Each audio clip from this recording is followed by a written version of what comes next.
Hello everyone. जैसे कि हमने अपने लास्ट लेक्चर में अपना टॉपिक कंप्लीट किया था कोरोजन, और उसमें हमारे क्या क्या फैक्टर्स थे, यानी हमने पहले क्या पढ़ा था, कोरोजन का बेसिक इंट्रोडक्शन।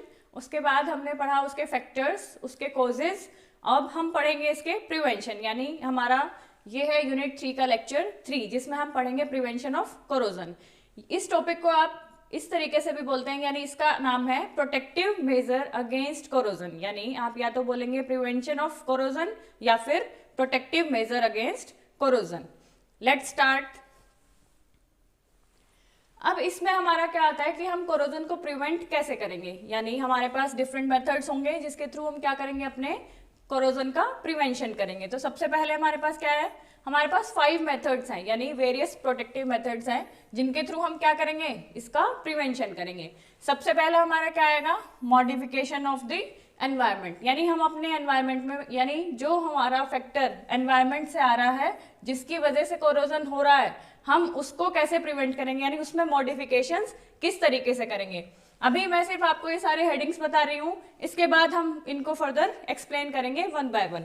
इसके बाद आपका क्या आता है सेकंड स्टेप, यानी जिसमें आप क्या करेंगे, मेटल की प्रॉपर्टीज जो हैं, यानी मेटल का जो नेचर है उसमें किस तरीके से आप मॉडिफिकेशन करेंगे, और उस मॉडिफिकेशन के बाद आप क्या कर सकते हैं, अपने कोरोजन को प्रिवेंट कर सकते हैं। इसके बाद हम क्या कर सकते हैं थर्ड स्टेप में, कि जो हमारा मेटल है हम उस पर क्या कर सकते हैं, कोई भी दूसरे मेटल की कोटिंग कर सकते हैं, यानी सरफेस कोटिंग, और इसको हम क्या बोलते हैं, प्रोटेक्टिव कोटिंग। यानी इस मेथड के थ्रू भी हम क्या कर सकते हैं, कोरोजन को प्रिवेंट कर सकते हैं। हमारा फोर्थ क्या आता है, कैथोडिक प्रोटेक्शन, यानी ये हमारा इंपॉर्टेंट है। इंपॉर्टेंट तो ये कंप्लीट टॉपिक ही है, लेकिन कभी कभी आपसे अलग से पूछ लिया जाता है कि व्हाट आर कैथोडिक प्रिवेंशंस। तो आपको इसमें क्या लिखनी होती है, ये इसकी सारी जितने भी इसमें 2 स्टेप्स आते हैं आपके, वो आपको डिफाइन करने होते हैं। अब आपका थर्ड क्या आता है कि आपको जो मटेरियल लेना है उसका प्रॉपर सिलेक्शन करना है, और उसके डिजाइन का प्रॉपर आपको सिलेक्शन करना है, यानी इसमें आपको क्या बताना है, मटेरियल का और डिजाइन का प्रॉपर सिलेक्शन। बाकी ये आपके क्या है, मॉडिफिकेशंस। एक में आपने क्या किया, कोटिंग, और एक में आपने क्या किया, कैथोडिक प्रोटेक्शन। अब आइए हम वन बाय वन ये सारी चीजें डिस्कस कर लेते हैं। तो हमारा सबसे पहला पॉइंट क्या है, यानी हमें क्या करना है, modification of the environment. Modification of the environment में आपका सबसे पहला क्या आता है, रिमूवल ऑफ कोरोजन स्टिमुलेंट्स। यानी अब आप कहेंगे कि स्टिमुलेंट्स क्या होते हैं, यानी ये आपके वो केमिकल सब्सटेंसेस हैं जिनकी वजह से आपका क्या हो रहा है, कोरोजन हो रहा है। यानी मैंने आपको पहले भी बताया कि ये सारे फैक्टर्स, अगर मैं बात करूं कि आपका एनवायरनमेंट में अगर एसिड प्रेजेंट है तो आपको क्या करना पड़ेगा, इसको न्यूट्रलाइज करना पड़ेगा। यानी आप क्या कर रहे हैं, न्यूट्रलाइज करके मॉडिफिकेशन कर रहे हैं, किसमें, एनवायरनमेंट में। अब आपको एसिड न्यूट्रलाइज करना है तो कुछ बेस लेना पड़ेगा, तो आप क्या लेंगे, न्यूट्रलाइज विद लाइम। लाइम का फॉर्मूला आपका क्या है, कैल्शियम हाइड्रोक्साइड, यानी CaOH होल ट्वाइस। अब आपका क्या आता है कि आपके सॉल्ट्स प्रेजेंट है एनवायरनमेंट में, तो उन सॉल्ट्स की वजह से आपका क्या हो रहा है, मेटल कोरोइड हो रहा है, तो आपको इनको क्या करना पड़ेगा, आयन एक्सचेंज रेजिन से रिप्लेस करना पड़ेगा।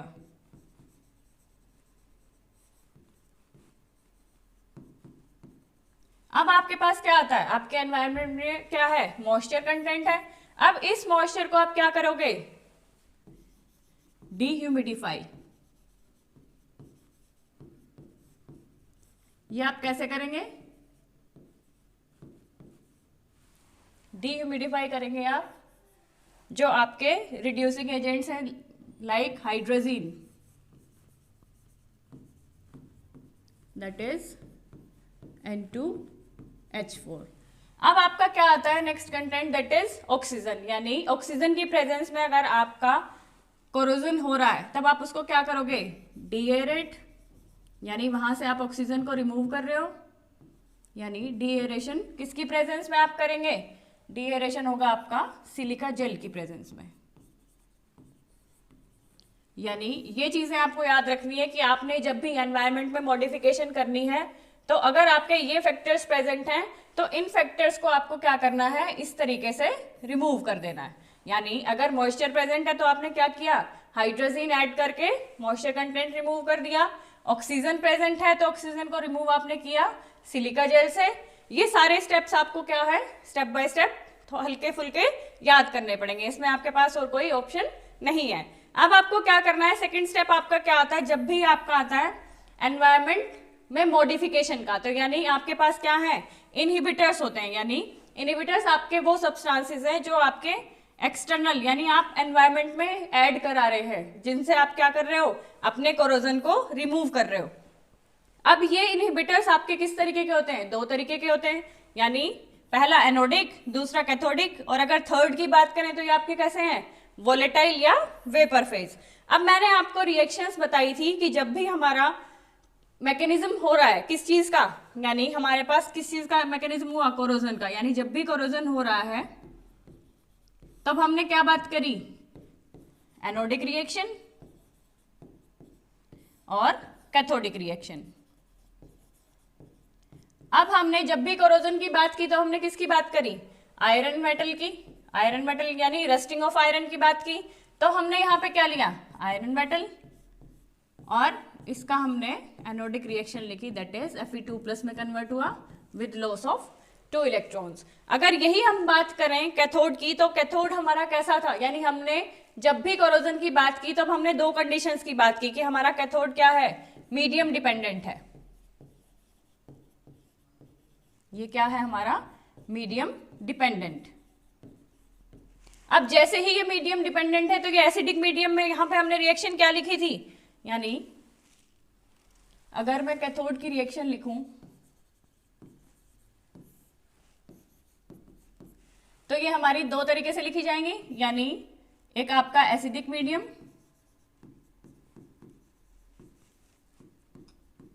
और दूसरा आपका बेसिक, या फिर आप इसे लिखें एल्केलाइन और न्यूट्रल मीडियम।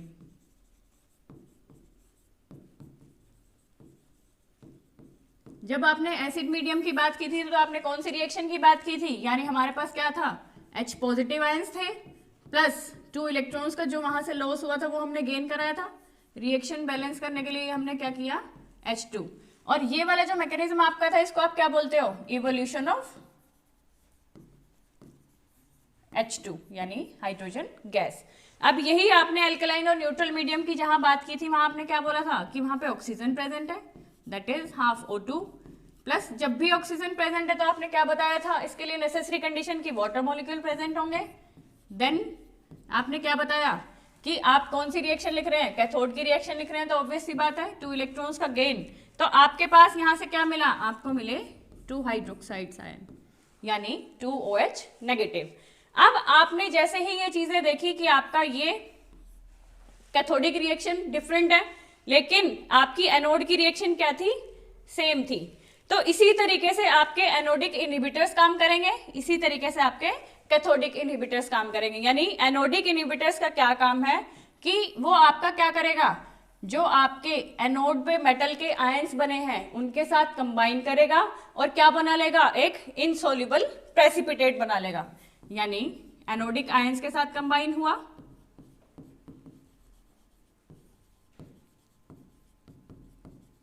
और क्या करेगा, इनसोल्यूबल प्रेसिपिटेट बना लेगा। अब ये इनसोल्यूबल प्रेसिपिटेट क्या करेंगे, जिस मेटल के साथ, यानी ये आपका जो मेटल है इसके सरफेस पे कंबाइन करेगा, यानी और क्या बना लेगा, एक लेयर बना लेगा जिसको हम क्या बोलेंगे, बैरियर बोलेंगे। यानी इस लेयर की वजह से आपका क्या होगा, हमारा कोरोजन नहीं होगा। यानी इसने क्या किया, इस मेटल के सरफेस पे एक प्रोटेक्टिव लेयर बना ली, जिस लेयर की वजह से क्या हो रहा है, हमारा मेटल का सरफेस कोरोइड होने से प्रिवेंट हो रहा है। अब इसी तरीके से अगर मैं कैथोडिक की बात करूं तो कैथोडिक इनहिबिटर्स आपके किस तरीके से काम करेंगे कि यहां पे तो वो क्या करेगा, आपका H पॉजिटिव आयंस प्रेजेंट है, यानी जब भी आपने एसिडिक मीडियम की बात की तो कैथोडिक इनहिबिटर का क्या काम होगा, यानी ये H पॉजिटिव के डिफ्यूजन को क्या करेगा, कम कर देगा, डिफ्यूजन ऑफ H पॉजिटिव को क्या कर देगा, रिड्यूस कर देगा। इसी तरीके से क्या करेगा, इस ऑक्सीजन को यहाँ पे, यानी जब आपका न्यूट्रल मीडियम होगा तब आपका कैथोडिक इनहिबिटर क्या करेगा, इस ऑक्सीजन को यानी एब्जॉर्ब कर लेगा, या फिर इसको रिड्यूस कर देगा, ये जिससे आपके क्या होंगे, ये आपका प्रोडक्शन कम हो जाएगा। यानी इसने क्या किया कि दोनों ही केस में अगर यहाँ पे डिफ्यूजन ऑफ H पॉजिटिव कम हो रहा है तब भी आपका कोरोजन कम होगा, और यहाँ पे ये आपका O2 जो एक्सेस में प्रेजेंट है, जो आपका ऑक्सीजन कोरोइड कर रहा है, उसको भी क्या कर देगा, रिड्यूस कर देगा। तो यानी आपका मेनली इनहिबिटर्स का काम क्या है कि पार्टिसिपेट करके रिएक्शन में और उनकी कोरोजन की रिएक्शन को स्लो डाउन कर देना। अब आपका आता है वेपर फेज इनहिबिटर्स, यानी वोलेटाइल इनहिबिटर्स भी बोलते हैं आप इनको। वोलेटाइल इनहिबिटर्स का क्या रोल है, यानी जो आपके क्या करेंगे, वेपर में बहुत इजीली इवेपोरेट हो जाते हैं और क्या करते हैं, मेटल के सरफेस पे एक प्रोटेक्टिव बैरियर लेयर बना लेंगे। यानी मेटल के ऊपर क्या बना लेंगे, लेयर बना लेंगे, और ये लेयर आपका क्या करेगी, एक बैरियर का काम करेगी। यानी जैसे हमारा एनोडिक इनहिबिटर्स में हमारे क्या हुआ, एनोडिक आयंस के साथ कंबाइन करके क्या बनाया, इनसोल्युबल प्रेसिपिटेट बनाया, इसी तरीके से हमारा क्या होगा, वोलेटाइल इनहिबिटर्स भी क्या करेंगे, जैसे ही इवेपोरेट होंगे तो वो उसके सरफेस पे एक लेयर बना लेंगे, जिसकी वजह से क्या होगा, कोरोजन नहीं हो पाएगा। अब अगर हम बात करें नेक्स्ट सेकंड, यानी सेकंड में हम क्या कर रहे हैं, मॉडिफिकेशन कर रहे हैं किसकी, मेटल की प्रॉपर्टीज में, यानी modification of the properties of metal. यानी मेटल की प्रॉपर्टीज में कैसे मॉडिफिकेशन कर सकते हैं, हम उसका एलॉय बना सकते हैं।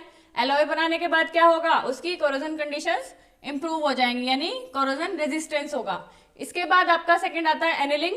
एनिलिंग में आप क्या करते हो, उसको हीट ट्रीटमेंट देते हो।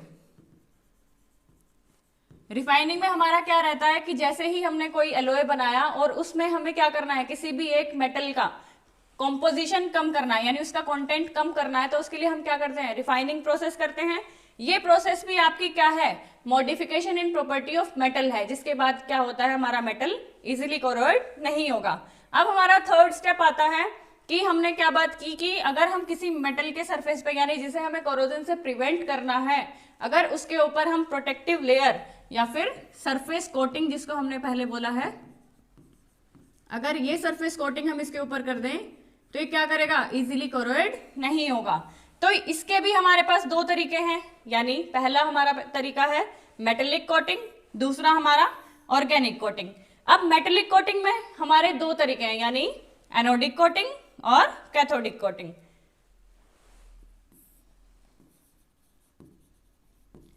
अब जब भी हम बात करेंगे एनोडिक कोटिंग की, तो हमें क्या बात करनी है कि हमारा जिस मेटल के ऊपर आप, यानी अगर मैं ये कहूं कि ये मेरा मेटल सरफेस है,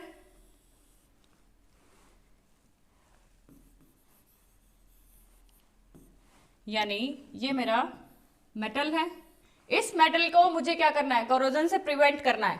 तो इसके सरफेस पे हमें, यानी ये जो इसका सरफेस है, टॉप जो इसका है, इसे हमें कोरोजन से प्रिवेंट करना है। अब इसके प्रिवेंशन के लिए मुझे क्या लेना है, मेटेलिक कोटिंग करनी है। मेटेलिक कोटिंग यानी इसके सरफेस पे मैं किसी अदर मेटल की, यानी अगर मैं इसे कहूं कि ये बेस मेटल है, यानी और मैंने इसे नाम दे दिया मेटल ए। अब ये मेरा दूसरा मेटल है बी, यानी हम क्या कह रहे हैं मेटेलिक कोटिंग में कि हम एक मेटल को कोरोजन से प्रिवेंट करने के लिए दूसरे मेटल की कोटिंग कर रहे हैं, उसको आपने क्या बोला, मेटेलिक कोटिंग।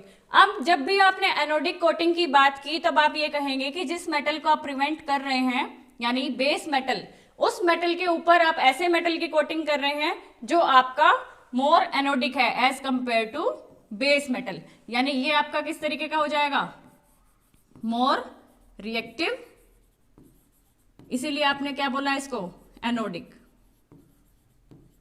और हम हमेशा क्या कहते हैं कि हमारा कोरोजन कहाँ होगा, जो हमारा मेटल एनोड की तरह बिहेव करेगा, तो इसलिए हमारा कोरोजन कहाँ होगा, इस पे, यानी मेटल बी का कोरोजन होना स्टार्ट होगा एज कंपेयर टू मेटल ए। तो यानी ये हमारा सरफेस क्या रह जाएगा, सेफ रह जाएगा, यानी हम इसे कोरोजन से प्रिवेंट कर लेंगे।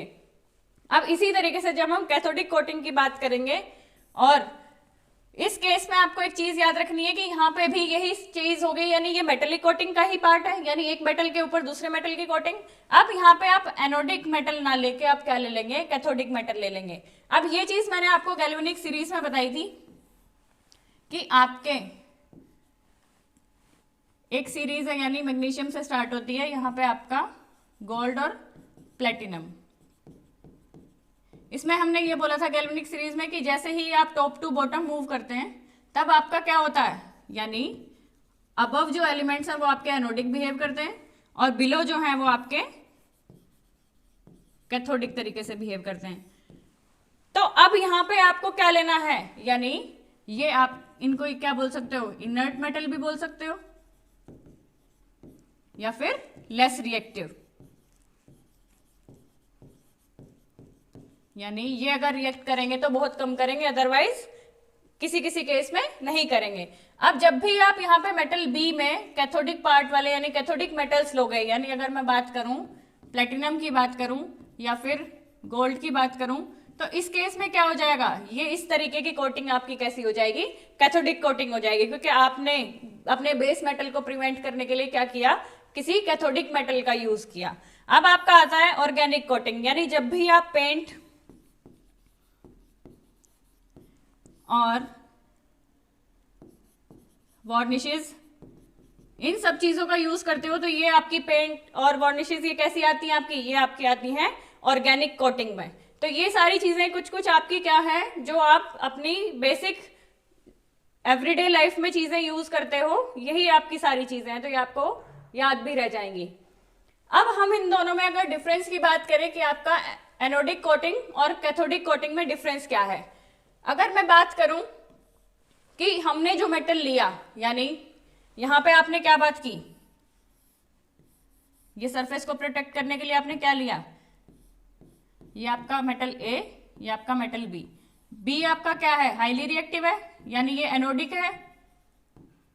अब जो आपने बी मेटल लिया, अब ये बी मेटल एनोडिक है, तो यहां पे कोरोजन हो रहा है, तो यानी ये क्या कर रहा है, अपना सेक्रीफाइस कर रहा है टू प्रिवेंट मेटल ए। तो इसीलिए क्या बोला गया है यहाँ पे, protect the metal from corrosion sacrificially, यानी ये क्या कर रहा है, अपना सेक्रीफाइस कर रहा है। लेकिन यहाँ पे क्या हो रहा है, इसकी क्या होती है, यानी अगर हम बात करें ए मेटल की और बी मेटल की, तो बी आपका क्या है, कैथोडिक है, यानी मेटल बी आपका क्या है, कैथोडिक है, और ये मेटल ए आपका बेस मेटल है। तो क्या होगा, यानी ये इनर्ट है,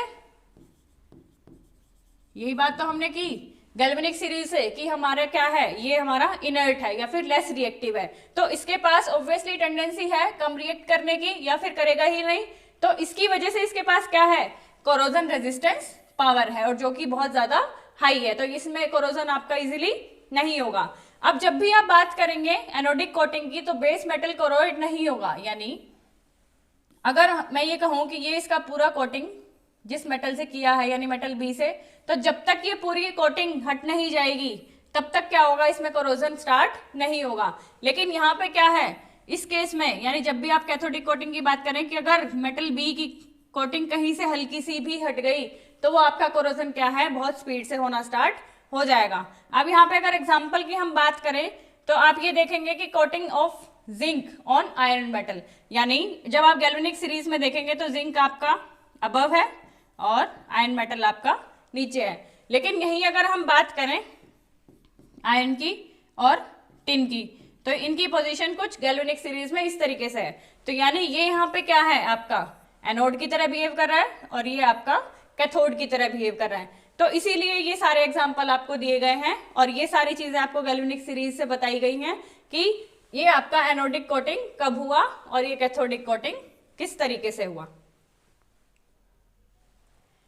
अब इसके बाद आता है हमारा, जो मैंने बताया भी था कि ये आपका इंपॉर्टेंट है, जो आपसे अलग से भी पूछा जाता है कि आपके कैथोडिक प्रोटेक्शंस क्या हैं। यानी इसमें भी आपके क्या आते हैं, दो टाइप के प्रोटेक्शन आते हैं, यानी एक आपका सैक्रिफिशियल और दूसरा आपका इम्प्रेस्ड करंट।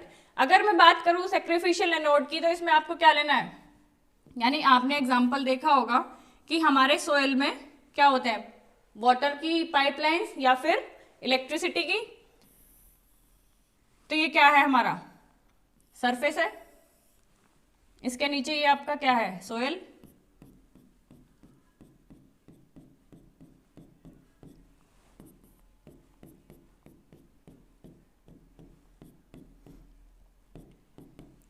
अब ये आपका किसी मेटल से बना है, यानी पाइपलाइन जो आपकी बनी है, मैं कहूं कि ये आपका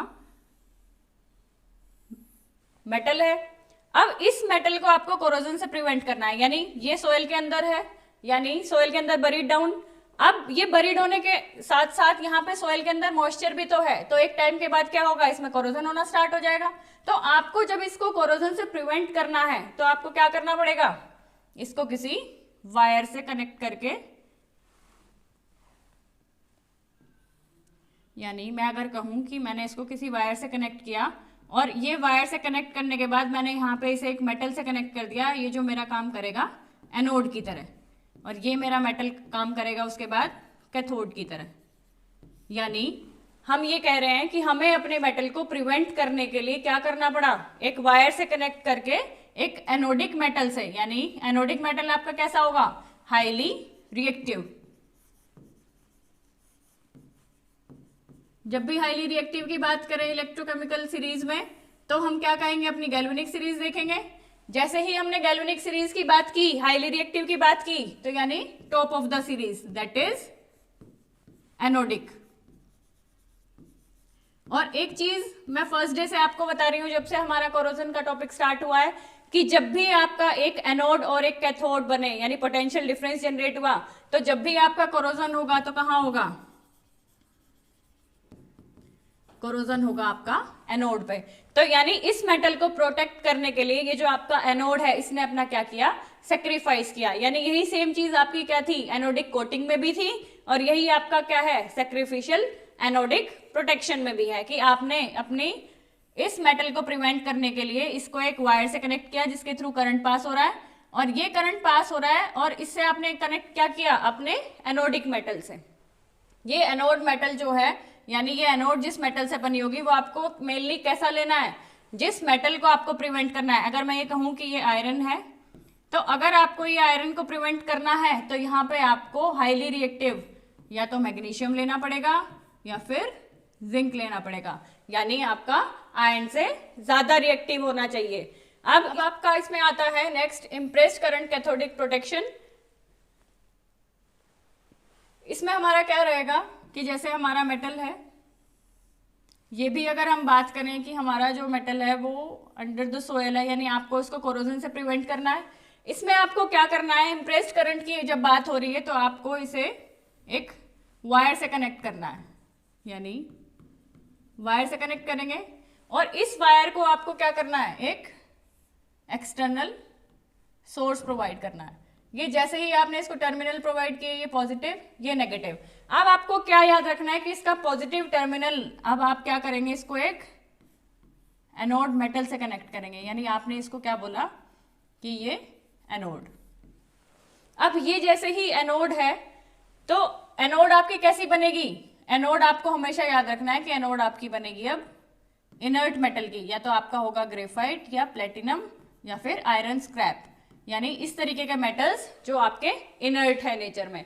अब आपने क्या किया, जैसे ही यहां से करंट पास किया, वो भी इम्प्रेस्ड करंट, यानी वायर से कैसा करंट जा रहा है, अपोजिट डायरेक्शन में।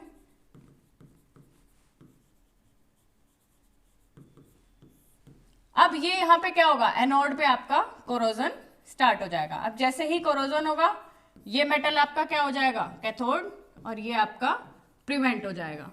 अब आपको एक चीज यहाँ पे याद रखनी है कि जैसे ही इसका एक मोमेंट पे ये पूरा कंप्लीटली कोरोड हो जाएगा, तो आप इस मेटल को बार बार रिप्लेस भी कर सकते हैं, यानी ये जो आपने एनोडिक पार्ट लगाया है इसको आप रिप्लेस कर सकते हैं। अब ये आपका एनोड, ये आपका कैथोड। सिर्फ इसमें आपको बेसिक कंसेप्ट ये याद रखना है कि आपका जो मेटल है आपको उसको प्रिवेंट करना है। आपने जैसे ही सैक्रिफिशियल की बात की तो वहां पे भी आपने एनोड की बात की, वहां पे आपने बताया कि वो आपका हाईली रिएक्टिव मेटल होना चाहिए as compared to base metal, यानी जिसको आप प्रिवेंट कर रहे हो कोरोजन से। लेकिन यहाँ पे जब आपने बात की तो आपने यहाँ बात की इम्प्रेस्ड करंट की। अब यहाँ पे जैसे ही आपने सर्किट बनाया, करंट है, वायर जिसके थ्रू, वायर के थ्रू जो करंट पास हो रहा है उसमें कोरोजन करंट भी है। उस कोरोजन करंट को नलीफाई करने के लिए यानी उसके इम्पैक्ट को जीरो करने के लिए आपने क्या किया, इम्प्रेस्ड करंट को पास किया, यानी अपोजिट डायरेक्शन में करंट को पास किया, जिसकी वजह से जहां पे आपने ये एनोड कनेक्ट किया, ये एनोड आपने क्या लिया, इनर्ट लिया, और इस इनर्ट मेटल का आपका क्या हुआ, कोरोजन स्टार्ट हो गया। और ये जो आपका बेस मेटल है जिसको आपको कोरोजन से प्रिवेंट करना है, ये इजीली प्रिवेंट हो गया है। अब इसके बाद आपका आता है लास्ट, जिसमें आपको क्या करना है, प्रॉपर सिलेक्शन करना है किसका, मटेरियल एंड डिजाइन का। अब यानी यहाँ पे आपको एक चीज याद रखनी है कि जब भी आप मटेरियल का सिलेक्शन करें तो वहां पे आप ये देखें कि आपका एल, टी और यू शेप्ड प्रोफाइल नहीं होने चाहिए, यानी जिस भी मेटल को आपको कोरोजन से प्रिवेंट करना है तो ये चीजें नहीं होनी चाहिए,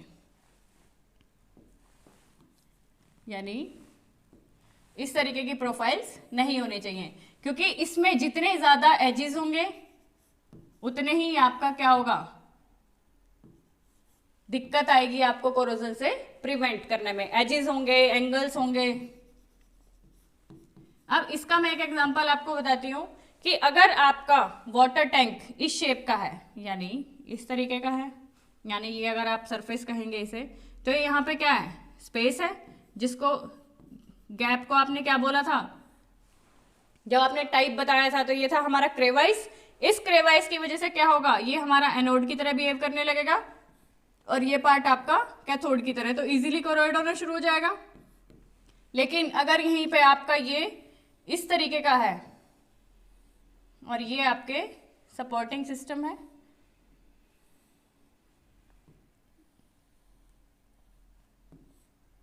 तो आपका क्या होगा, यहां पे कोई भी क्रेवाइस नहीं है, तो इसको आप क्या कहेंगे, इसको आप कहेंगे पुअर डिजाइन, और ये आपका हो जाएगा गुड डिजाइन, क्योंकि यहां पे आपका क्रेवाइस फॉर्मेशन नहीं हो रहा है। इसी तरीके से अगर मैं एक डिजाइन और दिखाऊं आपको कि अगर हम एजेस की बात कर रहे हैं, तो अगर मैं ये कहूं कि यहां पे आपके एजेस, यानी ये आपका सरफेस है और ये आपका मेटल है कोई भी, तो इसमें आपका क्या है, एजेस भी हैं और ये सरफेस है, यानी अगर मॉइस्चर कंटेंट अगर यहाँ पे है इसके सरफेस पे तो ये यहीं रह जाएगा। लेकिन अगर मैं ये कहूं कि अगर इसमें एजेस नहीं है, यानी हमने कर्व ले लिया इस तरीके का, तो ये इसके सरफेस पे यहाँ इतना ज्यादा टाइम तक नहीं टिकेगा, वो क्या हो जाएगा, वो मूवमेंट होना शुरू हो जाएगा उसमें। तो ये आपका क्या हो गया, ये आपका पुअर डिजाइन हो गया और ये आपका गुड। और इसमें आपको मटेरियल की अगर बात करें, मटेरियल के सिलेक्शन की, तो इसमें आप डिस्कशन करेंगे गैल्वेनिक सीरीज का, यानी जो भी आप मेटल का सिलेक्शन कर रहे हैं वो कैसा होना चाहिए, यानी उन दोनों मेटल्स के बीच में, यानी अगर आप दो मेटल यूज कर रहे हैं तो उनमें गैप क्या होना चाहिए, बहुत ज्यादा लेस होना चाहिए, तो उनमें क्या होगा, कोरोजन कम होगा। यानी हमने क्या बात की कि एक बहुत ज्यादा एनोडिक है और एक बहुत ज्यादा कैथोडिक है, तब आपका क्या होगा, कोरोजन बहुत ज्यादा होगा। लेकिन अगर आपने बात की कि दोनों के गैप कम है, यानी गैल्वेनिक सीरीज में उन दोनों का, यानी अगर गैल्वेनिक सीरीज में एक यहाँ है और एक यहाँ है तो गैप कम है, इसकी वजह से क्या होगा, कोरोजन कम होगा। और अगर आप बहुत ज्यादा गैप वाले मेटल्स को सिलेक्ट कर रहे हैं अपने किसी भी पर्पस के लिए, तब आप क्या करेंगे, उनका इंसुलेशन जरूर करेंगे, यानी उस पॉइंट पे आपको क्या है, जरूरी इंसुलेशन बहुत ज्यादा जरूरी है। तो इस पॉइंट में आपको यही दो तीन चीजें याद रखनी है कि आपके एंगल्स, एजेस कैसे होने चाहिए, गैल्वेनिक सीरीज में पोजीशन मेटल्स की कैसी होनी चाहिए। ये आपका आज का टॉपिक खत्म। आई होप आपको ये कोरोजन वाला टॉपिक समझ में आया होगा, लास्ट लेक्चर और आज वाला। अब हम नेक्स्ट में कंटिन्यू करेंगे कोरोजन का एक लेक्चर और, इसके बाद हमारी ये यूनिट ऑलमोस्ट खत्म हो जाएगी। Thank you so much.